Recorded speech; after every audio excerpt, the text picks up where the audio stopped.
Илегалните преминувања на македонско-грчката граница и понатаму продолжуваат, но не во тој обем како минатата година. МВР соопшти дека за првите 6 месеци е забележан тренд на намалување за 44% на обидите за илегални преминувања на државната граница во однос на истиот период од лани. Во периодот од 1 јануари до 25 јуни на државните граници спречени се 5018 обиди за преминување, од кои најголем дел се на државната граница со соседна Грција 4430.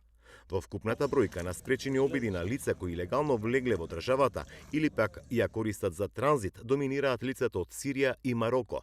Во евиденцијата на МВР регистрирани се и обиди за илегално применување и на државјани од Конго, Пакистан и Авганистан. Од 20 април годинава на македонско-грчката граница започна и заедничката операција со Европската агенција Frontex, со која се обезбедува заеднички пристап во справување со предизвиците на илегалните активности долж границата со Грција. За првите 6 месеци МВР регистрирала и 36 случаи на криумчарење мигранти. Против 28 лица се поднесени кривични пријави за криумчарење, но и за помагање и соизвршување на кривичното дело. Освен од земјава за криумчарење биле приведени 4 српски, турски и авганистански државјани. Тие биле фатени по македонските патишта, при што се обиделе да пренесат 286 мигранти.